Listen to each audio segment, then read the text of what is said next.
Hi everybody, this is the baseball, the amazing, spectacular, terrific, the great one, the people's champion, your host, the Hunter. Welcome back to Baseball Hut. Hopefully you like this video. And hit that subscribe button. So the Mets lost today, believe it or not, 8-1. They're 36-39 on the season. They lost to the Cubs today. Tylor Megill had absolutely nothing. This video is gonna be like in 3 parts, I think. And first part will be talking about the club today and a couple rumors here and some moves that have been going on around the Mets a little bit. But let's get into what happened today. Now, I was at work today, so I wasn't able to watch this game, which is probably for the best, considering how Tylor Megill basically gave us a performance that he's been giving us for the last 4 years. Pitched 3 innings, gave up 6 runs, 5 hits, 3 walks, and of course struck out 6. But he gave up a home run to Christopher Morel in the 3rd inning, or the 4th inning, or whatever it was. And but really, the cat was out of the bag in the 1st inning.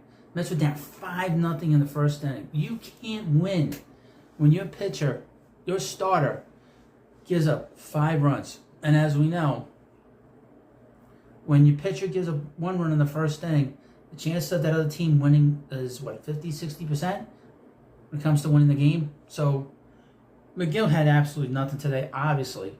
He was probably walking batters, he's probably falling behind the count. It's typical stuff of a pitcher that's struggling. Now, he has not pitched well, and I'm getting kind of tired of watching this. I know you are. I'm glad I didn't watch it today. But I know a lot of people are tired of watching this.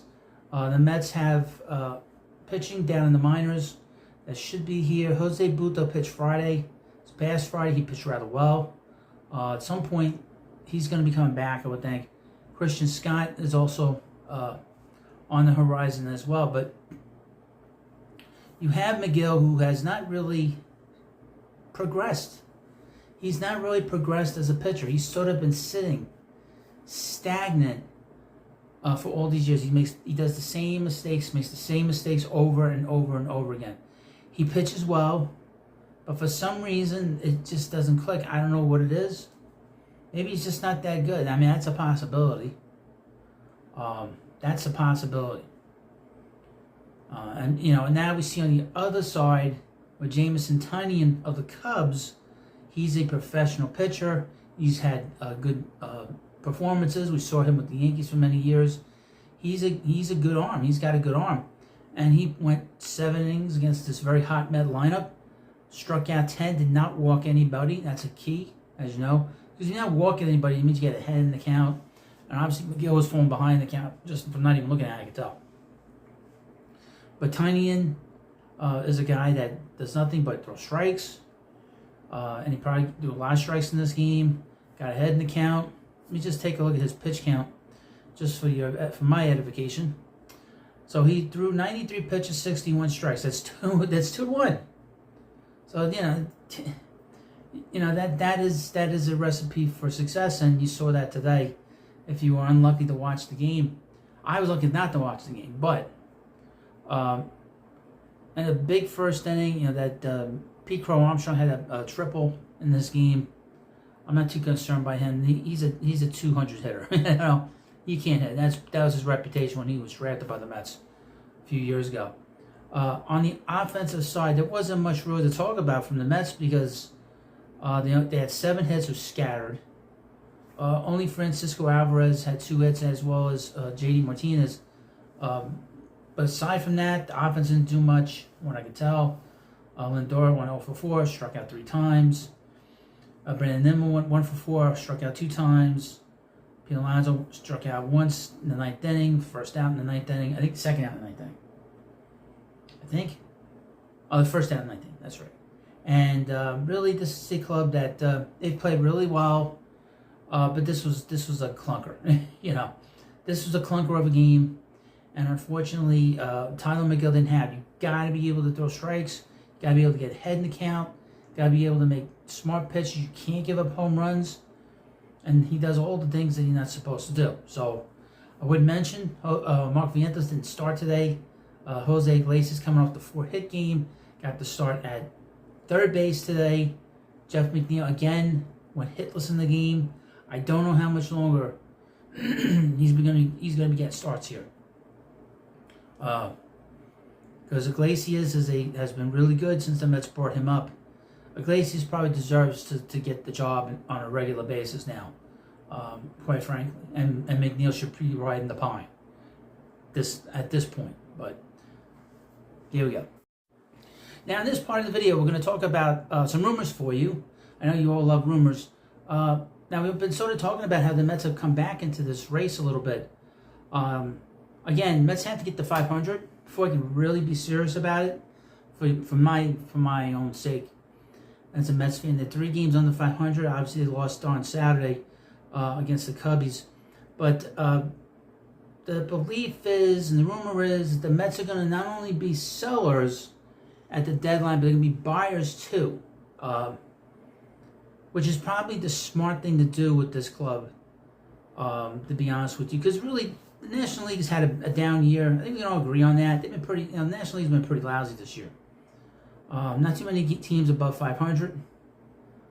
The Mets are like a game and a half behind at the last wild card spot. So there's no reason for them to be just stripping everything down. I mean, we've talked about it here. I've talked about it here. Well, the Mets need to sort of strip this whole thing down. But if the reality is you're still in the race, and you're able to move pieces and not give up anybody on your farm, then you do it. Now, here's from SI.com, and I got some other information too. It's not just from SI. The headline is, will Mets reshuffle starting rotation at the trade deadline? Now, the Munchkin, Ken Rosendahl, and you ever see him, he's very short. He's a very short guy. He's not a very big guy. They'll talk and yuck it up when they have him stand up, stand next to a regular person or horse-face Aaron Judge. Aaron Judge, the New York Yankee. But he reported some of the similar things too about the Mets starting pitching. The Mets are still looking to compete, but may also sell higher in their assets. Interesting. New York Mets have an interesting strategy at the trade deadline, to say the least. According to beat writer Mike Puma of the New York Post, the Mets are still aiming to make the postseason. Yet they're considering to trade some of their starting pitching rotation pieces. New York would then fill those holes with homegrown starters Christian Scott and Jose Butto, along with Kodai Senga returning from injury. I can't underscore how important Kodai Senga returning to the Mets rotation is going to be. Let me read you the tweet. One sense I have gotten from Mike Puma. One sense I have gotten from Mets people, they're open to potentially trading starting pitchers ahead of the deadline and still compete for the postseason with Kodai Senga, Christian Scott, and Jose Butto, among others, seen as possible rotation adds. Interesting. This would be a very bold move considering how close the Mets are in the playoff hunt. They've won 8 of their last 9 games, are 14-5, not 14-6 now, in their last 20 games, and are just 1 game out of the National League wild card spot. But at the same time, it makes sense for New York to sell high. Starting pitchers Sean Manaea, Luis Severino, and Jose Quintana can all be flipped at the deadline as rentals. They're not the future of this team. These guys are hold-the-fort guys until you get better. And they're also guys that you can move, you can flip them and get really good pieces back, in particular Luis Severino. Severino, as we know, if you're a New Yorker, you've watched him with the Yankees, this guy can pitch like an ace or a number 2 starter. Severino and Quintana both set to become free agents after the season, and Manaea has a $13 million player option that he could decline in favor of free agency. All 3 pitchers have legitimate value, with Manaea leading the team with 73 strikeouts and a 1.1 Fangraphs WAR. Severino having a 3.52 ERA while pitching a team-high 84 1/3 innings, and Quintana pitching 78 2/3 innings with a walk rate of just 7.7%. And I would mention about Quintana, he's pitched much better. He will pitch much better, even though he's pitched poorly at times. He will pitch better because that's how he is. He's a 5-inch pitcher, but when he pitches well, he pitches really well. Meanwhile, and he pitched really well on Friday. Meanwhile, the Mets would be banking on 2 prospects and the return of their ace to make a playoff run. But these players are more than capable of doing just that. Christian Scott has looked very impressive in the 5 starts he's pitched at the major league level. He struck out 25 batters in 27 2/3 innings while boasting a 1.08 whip. And has assumed his and has resumed strong play in AAA. Jose Butto also showed legitimate promise for the Mets as he pitched in 7 games, struck out 38 batters in 38 innings, and posted 3.08 ERA with a 1.13 WHIP. Although he's had trouble with giving up walks, he's currently trying to fix that down in AAA. He pitched really well on Friday. I did a video on him on the prospect type. I'll put the link in the description of this video so you can watch that, so you have an idea of where he is. Finally, not in this video, but finally with this article. Kodai Senga is the undisputed ace of the Mets staff, and while he hasn't done a pitch this season, the Mets would love to have him back due to the dominance he's shown when healthy. Reshuffling the starting rotation would be a high-risk, high-reward move due to the Mets already being so close to a playoff spot. But if they can pull it off, New York can establish their pitching core of the future, also adding more prospects to the team's already blossoming farm system. And the Met pitching, by the way, here's the thing about the Mets this year. The Mets position players took a hit this year because a lot of guys got hurt. Jet Williams got hurt, Drew Gilbert got hurt, but the Mets pitching has really taken a major step forward, which was behind the offensive players, position players. And you're starting to see this sort of bubbling up to the surface now, some of this pitching. So it makes sense for the Mets to decide to move Severino, Manaea, and of course Jose Quintana. So the Mets have a lot of depth there with their starting pitcher. So that's very exciting. And I said that this was probably going to happen before the season, that the Mets had to get through the first 2 months of this season, see where they were in terms of the farm system, in terms of Christian Scott and a couple other their starters, get them to June, get them to July, and see where we're at. Now, I've wavered myself. I was very uptight about how well they play, how lousy they played in April. I mean, not April, but in May. I was very uptight about it, as you know. But what my original thought is still there, that they have a shot, but they have to, be smart about how they're going to maneuver things with this ball club. Before we continue on with this video, I failed to mention in the previous segment that the Munchkin Ken Rosendahl had said on a podcast, and I saw the clip of it, that the Mets would be in the market for a setup man. So that's kind of where the Mets are looking. This is very early, as you know. I mean, the Met offense has been pretty good, with Martinez in the middle of the lineup. Has really transformed this team offensively. But that's what I've heard was one of the things the Mets are going to be looking at, is a setup man. Just so you know, just to finish this segment of the video. Now, a couple of things to finish this video up on. First of all, the Mets put on the injured list Sean Reed-Foley, who looked like he was laboring in his last appearance on the mound for the Mets, and they recalled Danny Young. If you watched the game, Young was in the game. He came into the game late in the game. So he's back. He shouldn't have gotten sent down to begin with because he pitched so well, but he had plenty of options, so why they sent him down. Now he's back. Also, Kodai Senga is going to be going down to Port St. Lucie and pitch to live batters, which is a big step on his rehab, especially since he had that setback several weeks ago. So he's getting close. Like I said, Jose Butto had a big start on Friday, and I'll put the link again in the description so you can watch that video on him, how well he pitched on Friday for the Syracuse Mets. Finally, a couple of other things. The Mets will be playing the Cubs tomorrow at 7:10, I guess 7:05, 7:10 on ESPN. After tomorrow, the Mets will be playing 19 games after that. Okay, 19 games.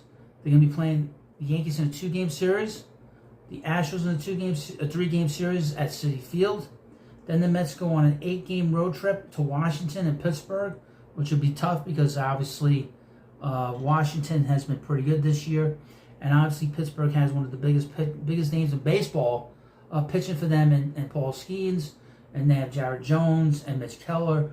That is a killer rotation, and they're going to be tough for a long time, to be honest with you. But they're going to be going on that trip. Then they come home, and they play the Nationals again in 3 games, and then they finish up the homestand and the first half, believe it or not. This takes us to July 14th, folks. And that's a 3-game series against the Rockies. So the Mets have 20 games to get to 500. The Mets have to get to 500, in my opinion, to really put ourselves in a great position at the deadline. Not only at the deadline, but also the last 2 months to make a run at it. A run at that final wild card spot. You got to be in it to win it. You got to get to that final spot, and that's what hopefully what the Mets will do. But the next 20 games will be the hardest games of this season because it's 3 weeks from now. We got the All-Star break. We're gonna have a big show the last day of that. When the Mets play the Rockies that Sunday, we're gonna have a big show here talking about the draft because they're gonna have the draft in the evening. Also, speaking of live streams, I will have a live stream, God willing, Sunday night tomorrow, and we'll talk about the Mets game against the Cubs. Keep our fingers crossed. Luis Severino is going up against the side, and for the Cubs, and we'll see how he pitches. He didn't pitch that great his last start, but the Mets won the game against the Rangers, that second game. But hopefully he bounces back. The Mets will get some good pitching, hopefully tomorrow night, and a big show. And there'll be plenty of videos, plenty of shorts. I'll have the lineup probably around 4 o'clock tomorrow. We'll see. And everything is good to go. So I want to thank you all for coming by. Please, of course, subscribe to the Baseball Hut. I will say this. I do appreciate all the time you take to watch my videos, get into arguments with me, you have a discussion, and yada, yada, yada. It's all great. All we want is the Mets to win. I want the Mets to win. You want the Mets to win. And it's all that passion that really holds this channel together. Also, I'll end this video at some point. I swear to God, I swear. If you're not on Twitter, if you're not on Facebook, if you're not on any other platform, any other place where you can get your Mets news, Mets rumors, hit the subscribe button for the Baseball Hut because you'll get everything here in this nice little new hut.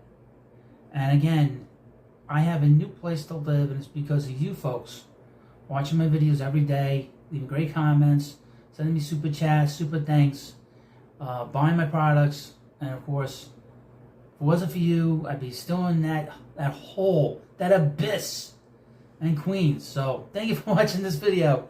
And of course, please subscribe to Baseball Hut, and I'll see you later.